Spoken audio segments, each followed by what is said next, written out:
Hello friends, तो आज के क्लास में हम लोग पढ़ने वाले हैं क्लास 10th के संस्कृत का दूसरा अध्याय के सब्जेक्टिव एवं ऑब्जेक्टिव क्वेश्चन देखने वाले हैं। तो देखिए, इस अध्याय का नाम है पाटलिपुत्र वैभवम। इस अध्याय का नाम क्या है? पाटलिपुत्र वैभवम।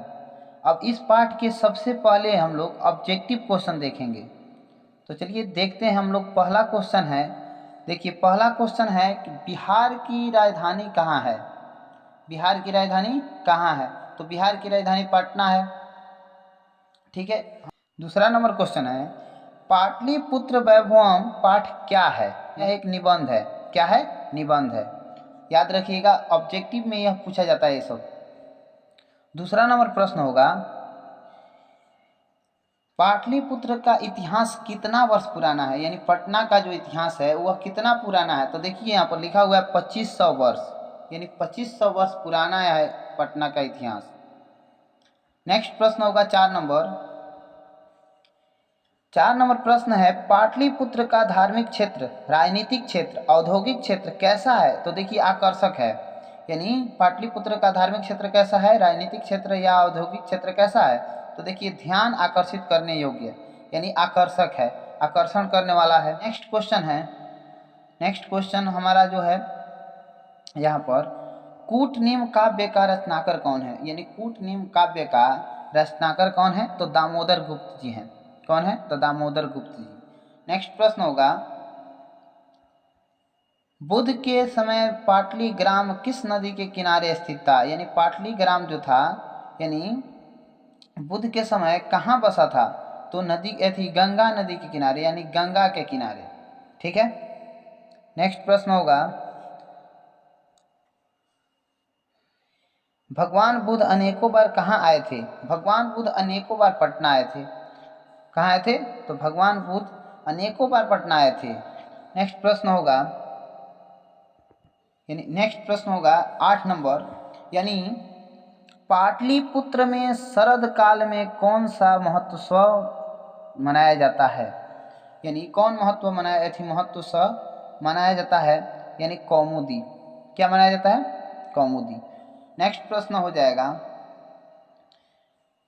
पाटली शब्द किस पुष्प के नाम पर रखा गया? तो पाटल पुष्प के, यानी पाटलिपुत्र जो शब्द है यानी किस पुष्प के, यानी फूल के नाम पर रखा गया? तो पाटल पुष्प के नाम पर रखा गया है। नेक्स्ट प्रश्न होगा, पटना शब्द किस शब्द से निर्गत हुआ? यानी किस शब्द से निकला? यानी पटन मिति। यहाँ पर देखिए, पटना शब्द किस शब्द से निर्गत हुआ? तो पटन मिति से। फिर उसके बाद नेक्स्ट प्रश्न है जो, बुद्ध काल के समय में पाटलिपुत्र किस नदी के किनारे स्थित था? तो देखिए, बुद्ध काल के समय में पाटलिपुत्र किस नदी के किनारे बस स्थित था? तो गंगा नदी के किनारे। फिर नेक्स्ट प्रश्न होगा, पटना शब्द पटन मिति शब्द से किस काल में निर्गत हुआ? यानी मध्यकाल में। कब हुआ? तो मध्यकाल में। फिर उसके जस्ट बाद 13 नंबर यानी नेक्स्ट प्रश्न होगा, यानी पाटलिपुत्र में स्थित किस देवी का पूजा होता है? तो पाटलिपुत्र में स्थित पटन देवी का पूजा होता है। यानी किनका पूजा होता है? तो पटन देवी का। नेक्स्ट क्वेश्चन है 14 नंबर, पाटलिपुत्र में गंगा नदी के ऊपर कौन सा पुल है? यानी पाटलिपुत्र में गंगा नदी जो है उसके ऊपर कौन सा पुल है? तो गांधी सेतु पुल है। चलिए, तो अब नेक्स्ट प्रश्न है 15 नंबर, यानी गांधी सेतु पुल किस महादेश का सबसे बड़ा पुल है? तो एशिया महादेश का सबसे बड़ा पुल है। नेक्स्ट प्रश्न फिर 16 नंबर, प्राचीन काल से ही सिखों के लिए पूजनीय स्थल कौन है? तो पटना है।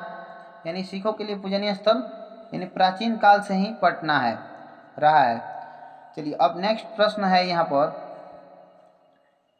17 नंबर प्रश्न है, किसने कहा था कि यह नगर आगे चलकर महानगर होगा? तो भगवान बुद्ध जी ने बोले थे कि यह जो नगर है आगे चलकर क्या बनेगा? महानगर बनेगा। यानी भगवान बुद्ध ने बोले थे। फिर उसके अगला क्वेश्चन है, यानी 18 नंबर प्रश्न, गुरु गोविंद सिंह सिखों के कौन से गुरु थे? तो देखिए, गुरु गोविंद सिंह सिखों के 10वें गुरु थे। कौन गुरु थे? 10वें गुरु। इनका जन्म, अब देखिए गुरु गोविंद सिंह का जन्म कहाँ हुआ था, तो इनका जन्म यहीं यानी पाटलिपुत्र में हुआ। नेक्स्ट प्रश्न होगा, गोलघर, जैविक उद्यान, तारामंडल इत्यादि कहाँ के तीर्थ स्थल है, तो देखिए पटना में है। कहाँ है, तो पटना। गोलघर, जैविक उद्यान, तारामंडल इत्यादि कहाँ के तीर्थ स्थल है, तो पटना का है। चलिए नेक्स्ट क्वेश्चन, गुरु गोविंद सिंह किस धर्म के गुरु थे, तो देखिए गुरु गोविंद सिंह किस धर्म के गुरु थे, तो सिख धर्म के। ठीक है, यहाँ देखिए यहाँ पर आंसर दिया हुआ है सिख धर्म के। चलिए फिर उसके जस्ट बाद 22 नंबर यानी नेक्स्ट अगला क्वेश्चन जो है 22 नंबर, यूनान का राजदूत कौन था, तो देखिए यूनान का जो राजदूत था ना मेगास्थनीज था। कौन था, मेगास्थनीज। चलिए उसके जस्ट बाद 23 नंबर क्वेश्चन यानी 23 नंबर क्वेश्चन जो कह रहा है, काल चक्र के कारण कितने वर्ष तक मध्यकाल में पटना की स्थिति जर्जर रही, तो देखिए काल चक्र के कारण लगभग 1000 वर्ष तक, क्या यानी 1000 वर्ष तक मध्यकाल में पटना की स्थिति जर्जर रही थी, यानी बहुत हालात खराब रहा। यानी कितने वर्ष तक, लगभग 1000 तक, लगभग 1000 तक। फिर उसके जस्ट बाद क्वेश्चन है 24 नंबर, किसके काल में पाटलिपुत्र की रक्षा व्यवस्था उत्कृष्ट थी, यानी किसके काल में पाटलिपुत्र की रक्षा व्यवस्था उत्कृष्ट, यानी चंद्रगुप्त मौर्य की। किनके, तो चंद्रगुप्त मौर्य के काल में इसका जो व्यवस्था था उत्कृष्ट यानी अच्छा था। चलिए नेक्स्ट प्रश्न होगा, राजा अशोक के समय पाटलिपुत्र का वैभव कैसा था, समृद्धम, यानी इसका भी अर्थ होगा अच्छा ही होता है। ठीक है, समृद्ध, बहुत ही कुशल, यानी यह अशोक के समय पाटलिपुत्र का वैभव था। ठीक है, चलिए नेक्स्ट प्रश्न होगा, यह नगर आगे चलकर महानगर होगा किंतु कष्ट, आगलगी और बाढ़ से पीड़ित रहेगा, किसने कहा था, तो भगवान बुद्ध ने कहे थे। ठीक है, चलिए नेक्स्ट प्रश्न, मेगास्थनीज पटना किसके समय में आए थे, तो देखिए मेगास्थनीज पटना किसके समय में आए थे, तो चंद्रगुप्त मौर्य के समय में आए थे। किनके समय में, तो चंद्रगुप्त मौर्य के समय में। चलिए तो 28 नंबर प्रश्न, यानी देखिए 28 नंबर क्या कह रहा है, परिभूत पुरंदर स्थान की संज्ञा किसे दी गई, यानी पटना नगर को। परिभूत पुरंदर स्थान की संज्ञा किसे दी गई, तो पटना नगर को। देखिए नेक्स्ट प्रश्न जो है 29 नंबर, सरस्वती का कुल गृह कौन सा महानगर था, यानी सरस्वती का कुल गृह कौन सा महानगर था, तो पटना था। फिर उसके जस्ट बाद है, प्राचीन काल में शिक्षा का केंद्र कहाँ था, यानी प्राचीन काल में शिक्षा का केंद्र कहाँ था, तो देखिए पाटलिपुत्र। प्राचीन काल में शिक्षा का जो केंद्र था यह पाटलिपुत्र यानी पटना था। फिर उसके बाद जस्ट 31 नंबर क्वेश्चन है, काव्य मीमांस का लेखक कौन है, तो राजशेखर। काव्य मीमांस का लेखक कौन है, तो राजशेखर। ठीक है, उसके जस्ट बाद यानी 32 नंबर प्रश्न है, पाटलिपुत्र का पुराना नाम क्या है, यानी पाटलिपुत्र का पुराना नाम जो है पुष्पपुर या कुसुमपुर है। इस पाठ से जितने भी ऑब्जेक्टिव प्रश्न है वो हम करा दिए। अब इस पाठ के जितने भी अब सब्जेक्टिव क्वेश्चन हैं जो यानी बोर्ड में पूछे जाते हैं जो प्रश्न, वही प्रश्न कराने वाले हैं।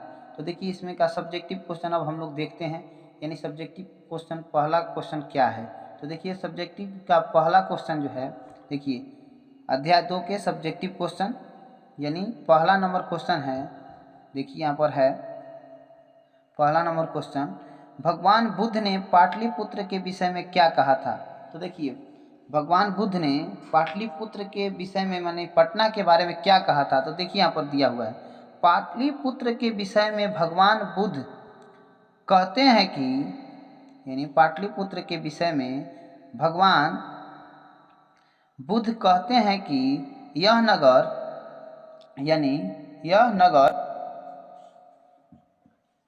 आगे चलकर, मतलब यह नगर आगे चलकर महानगर होगा किंतु बाढ़, आगलगी और कष्टों से पीड़ित रहेगा। यानी भगवान बुद्ध पहले ही बोले थे कि यह नगर जो है, यानी आगे चलकर महानगर होगा, लेकिन यानी कष्टों से भरा रहेगा, ठीक है, यानी पीड़ित रहेगा। चलिए, इस पाठ के जितने भी प्रश्न हैं बहुत ही सरलता पूर्वक यानी बहुत ही आसानी से संक्षिप्त में छोटे छोटे करके मैं बता रहा हूँ ताकि याद करने में आसानी हो, ठीक है। यानी अब इसके जस्ट बाद सब्जेक्टिव क्वेश्चन का दूसरा नंबर जो क्वेश्चन आ रहा है, तो देखिए यहाँ पर दूसरा नंबर प्रश्न क्या कह रहा है। तो देखिए दूसरा नंबर प्रश्न है, पाटलिपुत्र सिखों के लिए पूजनीय स्थल क्यों है। यानी पटना जो सिखों के लिए पूजनीय स्थल आखिर क्यों है। तो देखिए यहाँ पर हम समझ सकते हैं, पाटलिपुत्र में सिखों के 10वें गुरु गोविंद सिंह का जन्म हुआ था, जिसके कारण पाटलिपुत्र सिखों के पूजनीय स्थल हैं, ठीक है। समझ में आया कि नहीं। तो अब फिर तीसरा नंबर जो प्रश्न है, इस पाठ से तीसरा नंबर प्रश्न सब्जेक्टिव जो है, देखिए क्या कह रहा है, पाटलिपुत्र के दर्शनीय स्थलों के नाम लिखें। तो पटना के दर्शनीय स्थल कौन कौन है उसका नाम लिखना है। तो देखिए पाटलिपुत्र में संग्रहालय, उच्च न्यायालय, सचिवालय, गोलघर, तारामंडल, जैविक उद्यान, महावीर मंदिर इत्यादि दर्शनीय स्थल है, यानी घूमने योग्य है, यहाँ पर घूमने लायक है, ठीक है। अगर जो पटना नहीं घूमे हैं आकर एक बार पटना घूमिए, बहुत ही यानी सुनहरा जगह है, घूमने लायक जगह है, यानी यहाँ के दर्शनीय स्थल है। यहाँ पर सभी जो है जितना नाम बताएं ये सब क्या है, दर्शनीय स्थल है और बहुत ही यानी आकर्षक है। चलिए अब नेक्स्ट इस पार्ट से देखिए 3 नंबर प्रश्न का यहाँ पर ख़त्म, यानी 4 नंबर प्रश्न हम लोग देखने वाले हैं। देखिए 4 नंबर प्रश्न देखिए क्या कह रहा है। 4 नंबर प्रश्न जो है, चंद्रगुप्त मौर्य के समय पटना की स्थिति कैसी थी। यानी चंद्रगुप्त मौर्य जब थे उनके समय में पटना का स्थिति कैसा था, तो उसके बारे में देखिए। चंद्रगुप्त मौर्य के समय पाटलिपुत्र नगर की शोभा और यानी रक्षा व्यवस्था अति उत्तम थी, यानी बहुत ही अच्छा था, यानी उनके समय में। किनके समय में, तो चंद्रगुप्त मौर्य के समय में पाटलिपुत्र नगर की शोभा और रक्षा व्यवस्था क्या था, यानी बहुत ही सुंदर, यानी बहुत उत्तम था, यानी अति उत्तम। चलिए अब नेक्स्ट प्रश्न हम लोग देखेंगे इस पाठ का। चलिए तो 5वां नंबर प्रश्न देखिए क्या कह रहा है, अशोक के समय पटना की स्थिति कैसी थी। यानी अशोक के समय, तो चंद्रगुप्त मौर्य के समय हम लोग देखिए, अब अशोक के समय देखिए।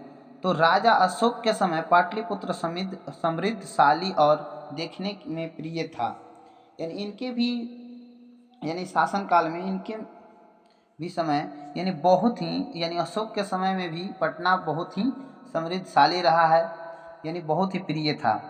राजा अशोक के समय पाटलिपुत्र समृद्धशाली और देखने में प्रिय था, ठीक है। चलिए नेक्स्ट प्रश्न इसका आप देखेंगे हम लोग। चलिए नेक्स्ट प्रश्न होगा 6ठा नंबर प्रश्न, यानी पाटलिपुत्र का नाम बदलकर कुसुमपुर अथवा पुष्पपुर क्यों कहा गया। तो देखिए पाटलिपुत्र का नाम बदलकर यानी कुसुमपुर अथवा पुष्पपुर क्यों कहा गया। तो देखिए इसके आसपास बहुत फूल रहते थे, यानी फूल की खेती की जाती थी इसके आसपास, इसलिए इसका नाम चेंज किया गया था। तो देखिए इसमें हम आंसर जो इसका लिखे हैं, यानी देखिए यहाँ पर इसका जो उत्तर है, कुछ प्राचीन संस्कृत ग्रंथों एवं पुराणों में पाटलिपुत्र का नाम बदलकर पुष्पपुर या कुसुमपुर रखा गया है।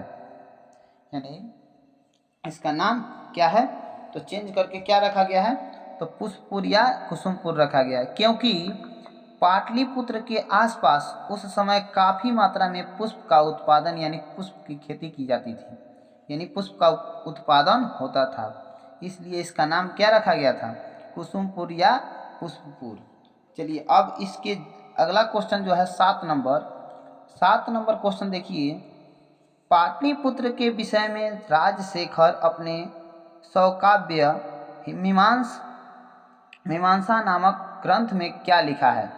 देखिए यानी राजशेखर अपने सौकाव्य मीमांसा नामक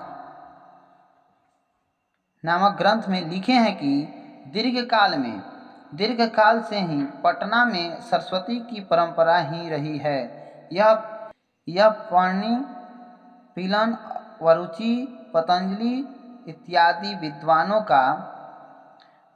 का परीक्षा स्थल है। यानी किनके परीक्षा स्थल है, तो बहुत ही विद्वान जैसे पाणिनि, पीलन, वरुचि, पतंजलि इत्यादि विद्वानों का परीक्षा स्थल है। ये लोग यहाँ अपना परीक्षा देकर अपनी प्रसिद्धि पाए थे, यानी पाए उस टाइम, यानी यहीं पर क्या किए थे, अपना परीक्षा देकर क्या किए थे, प्रसिद्धि पाए थे। चलिए नेक्स्ट प्रश्न देखेंगे हम लोग। देखिए नेक्स्ट यानी 8 नंबर प्रश्न है, दामोदर गुप्त पाटलिपुत्र के बारे में अपने कूटनीम काव्य में क्या कहते हैं। यानी दामोदर गुप्त पाटलिपुत्र के बारे में अपने कूटनीम काव्य में क्या कहते हैं। तो देखिए दामोदर गुप्त अपने कूटनीम काव्य में कहते हैं कि पाटलिपुत्र नाम का महानगर पृथ्वी का तिलक सरस्वती का कुलगृह है। यह वैभव से संपन्न है, यानी यह बहुत ही मतलब समृद्धशाली, यानी बहुत ही अच्छा है, यानी इसका वैभव बहुत संपन्न है। जो यह लास्ट क्वेश्चन था 8 नंबर, यानी 8 नंबर प्रश्न लास्ट था और मैं यहीं पर एंड करता हूं। अगर यह वीडियो आपको पसंद आया हो तो इस वीडियो को लाइक कीजिएगा।